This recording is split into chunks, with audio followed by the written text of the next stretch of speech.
नमस्कार दोस्तों, आप सभी का स्वागत है आपके अपने YouTube channel money of digital news MDN पर। दोस्तों बात करने वाले हैं GTL इंफ्राटेक लिमिटेड स्टॉक के बारे में। सो गाइस, GTL इंफ्रा में अगर कहीं ना कहीं अगर देखी जाए तो दोस्तों पॉजिटिव जो अपडेट्स है वो भी हमें देखने को मिल रही है और कुछ नेगेटिव अपडेट भी अभी नजर आ रही है हाल ही के टाइम के अंदर। तो कहीं ना कहीं आखिरकार इस कंपनी में दोस्तों पॉजिटिव डेटा क्या रहने वाला है और कंपनी में दोस्तों आखिर आगे चलकर जो बिजनेस मॉडल है वो कितना पॉजिटिव रहने वाला है और कितना बेसिक रहने वाला है, क्योंकि अभी कंपनी की प्राइस काफ़ी अच्छी क्लोजिंग पे नजर आई है। पिछले लंबे वक्त से दोस्तों कंपनी काफ़ी अच्छा रिटर्न पे आउट भी कर रही है, क्योंकि कंपनी का दोस्तों बिजनेस मॉडल ही कुछ इस प्रकार का देखने को मिल रहा है कि दोस्तों एक हर दिन के एक ज़रूरतमंद की एक जो चीज़ होती है वो होता है दोस्तों मोबाइल। तो उस मोबाइलों में दोस्तों जो नेटवर्क प्रोवाइड करने का जो काम है वो कहीं ना कहीं टेलीकॉम कंपनियों का होता है। और टेलीकॉम कंपनियों के लिए दोस्तों इंफ्रास्ट्रक्चर का जो काम करती है वो दोस्तों कंपनियां होने वाली है GTL इंफ्रा जैसी कंपनियां। और इंफ्रास्ट्रक्चर कंपनियों की दोस्तों आज अगर वैल्यू अगर देखी जाए तो काफ़ी अच्छी देखने को भी मिल रही है, कि जो लंबे वक्त से दोस्तों एक डिमांड के तौर पर अगर हम कहें या दोस्तों एक ज़रूरत के तौर पर कहें, क्योंकि अभी GTL इंफ्रा की अगर हम चर्चा करें तो दोस्तों GTL इंफ्रा के पास वर्तमान मौजूदा समय के अंदर 26,000 से अधिक टावर्स नजर आ रहे हैं और 22 प्लस सर्कलों के अंदर अभी अब मौजूद टावर्स रहने वाले हैं। 5,000 से अधिक हैवी टीममेट रहने वाले हैं और साथ साथ ही 70 मिलियन दोस्तों सब्सक्राइबर कनेक्टेड इससे वर्तमान में 26,000 टावरों से रहने वाले हैं। पर कहीं ना कहीं अभी कंपनी के जो मुख्य क्लाइंट रहने वाले हैं उनमें दोस्तों एयरटेल, BSNL, जियो, टाटा कम्युनिकेशन और वोडाफोन आइडिया। तो ये कंपनियां दोस्तों अभी कम जो GTL इंफ्रा के लिए दोस्तों जो है मुख्य क्लाइंट के तौर पर जानी जाती है। तो अब मुख्य क्लाइंट के तौर पर तो हमें जानी जा रही है, ये चीज़ हम मान सकते हैं। पर कहीं ना कहीं दोस्तों अभी इस GTL इंफ्रा को दोस्तों लंबे वक्त से कोई प्रोजेक्ट नहीं मिल रहा है। ये सबसे बड़ी समस्या है क्यों देखने को मिल रही है। पिछले टाइम स्पेक्ट्रम ऑक्शन नीलामी का भी दोस्तों जो डेटा निकल के आया था उसमें भी दोस्तों वोडाफोन आइडिया ने भी दोस्तों कंपनी को प्रोजेक्ट नहीं दिया, जियो ने भी दोस्तों प्रोजेक्ट नहीं दिया और एयरटेल ने भी नहीं दिया। पर उम्मीदन जो दोस्तों जो डेटा देखने को मिल रहा है कि आखिरकार BSNL से भी उम्मीदन जो डेटा है वो अगर मिल जाए। अब दोस्तों कंपनी को उम्मीदन तो काफ़ी अच्छी है, उम्मीदन जो डेटा है वो कहीं ना कहीं काफ़ी बढ़िया नज़र आ रहा है, क्योंकि दोस्तों कंपनी का काम है अभी के टाइम वर्तमान में टावर मैन्युफैक्चर करने का, डेवलप करने का। और उसके बाद दोस्तों इन चारों पांचों क्लाइंट्स की कंपनियां जो भी एयरटेल, BSNL, जियो, वोडाफोन आइडिया और टाटा कम्युनिकेशन, इन कंपनियों के दोस्तों जो नेटवर्क जामर जो नेटवर्क्स के जो डिवाइसेज है वो अब कंपनी अपने डिवाइसेज जो है इन टावर्स के ऊपर यहाँ पे अप्लाई करती है, जो कंपनी के लिए काफ़ी बढ़िया भी रहने वाला है। पर कंपनी में दोस्तों अभी GTL इंफ्रा का कुछ बिजनेस मॉडल हम चेक कर रहे हैं तो उसमें कहीं ना कहीं जो सबसे अहम जो चीज़ निकल के आती है कि कंपनी की सेल्स है। इस लेवल पर अगर हम चर्चा करें तो कंपनी की सेल काफ़ी बढ़िया रही, यहाँ पे जंप काफ़ी बढ़िया रहा और साथ ही साथ यहाँ पे आते आते काफ़ी बढ़िया कंपनी की सेल्स इंक्रीज भी हुई।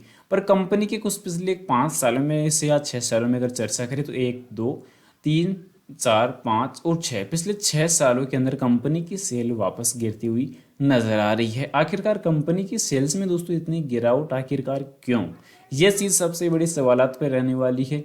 या तो दोस्तों कंपनी का मैनेजमेंट इस चीज़ को दोस्तों अच्छी तरीके से ऑपरेट नहीं कर रहा है या फिर कुछ और बड़ी दिक्कत है। क्योंकि दोस्तों सबसे पहले अगर हम चेक करें तो कंपनी का दोस्तों नेट जो प्रॉफिट है वो लॉस के तौर पर ही गिना जा रहा है हर रिजल्ट के अंदर। ऐसा कोई दोस्तों साल यहाँ पे गया नहीं जिसे कंपनी ने लॉस बुक ना किया हो। पर इसमें एक चीज़ जो निकल के आ रही है, कॉमन बात एक जो निकल के आ रही है कि इस टाइम दोस्तों यहाँ पे अगर हम पिछले 4 सालों का डेटा अगर चेक करते हैं तो कंपनी का दोस्तों लॉस इंक्रीज हुआ है। 1864 करोड़, फिर देखने को मिला 1271 करोड़, फिर देखने को मिला 1475 करोड़, फिर 1817 करोड़। पर कॉमन चीज़ अभी यहाँ पे देखने को मिली है 2024 के अंदर कि कंपनी का दोस्तों जो एनुअल लॉस है वो घटता हुआ नजर आया है। और आखिरकार दोस्तों कंपनी का जो एनुअल लॉस घटा है तो इसका मतलब कहीं ना कहीं कंपनी के अंदर कुछ पॉजिटिव डेटा निकल के आया है, जिसमें से दोस्तों मुख्यतः जो प्रमोटर्स की होल्डिंग रहने वाली है वो देखने को मिल रही है global holding corporation private limited. इसमें प्रमोटर्स दोस्तों ये होने वाला है जिसकी हिस्सेदारी 3.28% होने वाली है। GTL लिमिटेड की भी कंपनी के अंदर हिस्सेदारी थी पर इन्होंने अपनी हिस्सेदारी विड्रॉ कर ली, निकाल ली।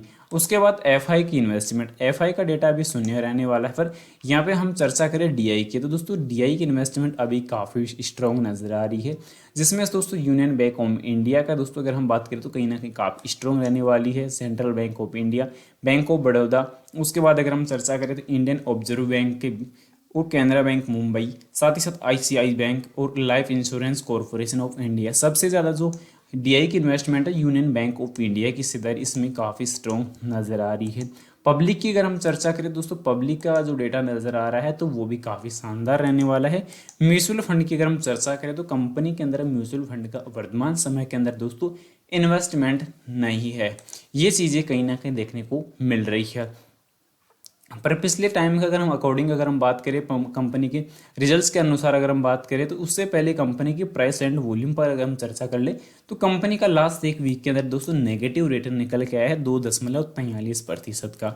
लास्ट एक मंथ की अगर चर्चा करें तो 24.5% के आसपास कंपनी का नेगेटिव रिटर्न निकल के आया है, जो काफ़ी निराशाजनक रह सकता है। पर लास्ट 3 मंथ में 81% का और सालाना तौर पर 116% का, पर एक साल के अंदर 275% के आसपास कंपनी का स्ट्रॉन्ग रिटर्न निकल के आया है। और कंपनी के दिन ब दिन दोस्तों वॉल्यूम वापस इंक्रीज हो रही है, तो ये काफ़ी शानदार आंकड़े निकल के आ रहे हैं कि कंपनी की वॉल्यूम इंक्रीज हो रही है। उसके बाद अगर हम चर्चा करें तो कंपनी के दोस्तों लास्ट Q4 के रिजल्ट के बाद क्या क्या बदलाव नजर आए। Q4 के बाद अगर देखा जाए तो दोस्तों कंपनी की जो प्रमोटर्स की जो होल्डिंग थी उसमें दोस्तों कुछ बदलाव हुआ नहीं है। कंपनी के जो गिरवी रखे हुए जो शेयर है वो 100% रखे हुए हैं। उसके बाद चेंजेस नजर आए दोस्तों प्रमोटर्स की होल्डिंग पर। अभी भी दोस्तों 3.28% की जो है यहाँ पे देखने को मिल रही है। प्रमोटर्स की होल्डिंग में भी कोई बदलाव है नहीं। म्यूचुअल फंड की कोई हिस्सेदारी रहने वाली है नहीं। म्यूचुअल फंड स्कीम में भी दोस्तों अभी तक जो है कोई बदलाव हुआ नहीं है। पर यहाँ पे देखने को मिला कि दोस्तों एफआई के जो इन्वेस्टर थे उन्होंने अपना हिस्सेदारी फिर से इंक्रीज कर दी है, 0.12 से बढ़कर 0.17 तक इंक्रीज कर दी है। तो ये काफ़ी शानदार आंकड़े निकल के आए। उसके बाद अगर हम चर्चा करें तो दोस्तों नेगेटिव चीज निकल के आ रही है कि जो एफआई के इन्वेस्टरों की तो दोस्तों जो है यहाँ पे हिस्सेदारी बढ़ चुकी है, पर इन्वेस्टरों का जो नंबर है वो 26 से घटकर 25 हो चुका है। यानी कि हिस्सेदारी बढ़ी है पर इन्वेस्टर घट चुके हैं। इंस्टीट्यूशनल इन्वेस्टर की अगर हम बात करें तो दोस्तों यहाँ पे अगर हम चर्चा करें तो इनमें दोस्तों जो है एक बार फिर से गिरावट नजर आई है Q4 के रिजल्ट के बाद। 43.37% से गिरकर 42.35% तक गिरावट आई है। ये चीज़ें कहीं ना कहीं घट चुकी है, तो ये नेगेटिव पॉइंट निकल के आ रहा है। पर अभी बीएसएनएल से दोस्तों कंपनी को उम्मीद काफ़ी ज़्यादा है, क्योंकि दोस्तों बीएसएनएल से उम्मीद का जो रीज़न है कि आखिरकार अभी बीएसएनएल का दोस्तों अगर हम चर्चा करें और जियो की अगर हम चर्चा करें, ये 2 कंपनियां अभी ऐसी है और तीसरी रहेगी दोस्तों वोडाफोन आइडिया। तो इन तीनों कंपनियों का सर्कल अगर हम मिलाकर अगर चेक करते हैं तो उसमें सबसे कॉमन पॉइंट यह है कि अभी दोस्तों कई जगह ऐसी है, कई गाँव ऐसे हैं, कई ढानियाँ ऐसी हैं जहाँ अभी दोस्तों इन कंपनियों का अच्छी तरीके से नेटवर्क अवेलेबल है ही नहीं और इनके जो टावर्स हैं वो अवेलेबल हैं ही नहीं। तो ये चीज़ें कहीं ना कहीं दोस्तों अभी नेगेटिव तौर पर निकल के आ रही है। तो अभी कंपनी के दोस्तों क्लाइंट कौन कौन से हैं, बीएसएनएल भी है, जियो भी है और वोडाफोन आइडिया भी है। तो क्लाइंट्स के तौर पर कंपनी को प्रोजेक्ट मिलने की जो उम्मीद है वो भी है। तो ये चीज़ें कहीं ना कहीं अभी काफ़ी शानदार डेटा के तौर पर देखने को मिल सकता है।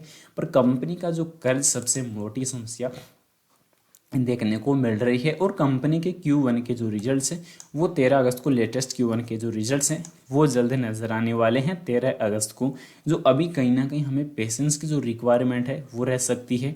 पर मैंने दोस्तों हर एनालिसिस के अंदर आप लोग को एक ही चीज़, कॉमन चीज़ बताई कि स्टॉप लॉस इस प्रकार के पेनी स्टॉक, जो चिल्लर पेनी स्टॉक है, इनमें दोस्तों हमेशा स्टॉप लॉस लगा के रखना चाहिए, क्योंकि इस प्रकार के चिल्लर पेनी स्टॉक जितनी रफ्तार से ऊपर जाते हैं उतनी रफ्तार से नीचे भी आने की औकात रखते हैं। ये चीज़ें कॉमन है। और इसके अलावा कहीं ना कहीं कंपनी आगे चलकर रिकवर होने की क्षमता रख सकती है।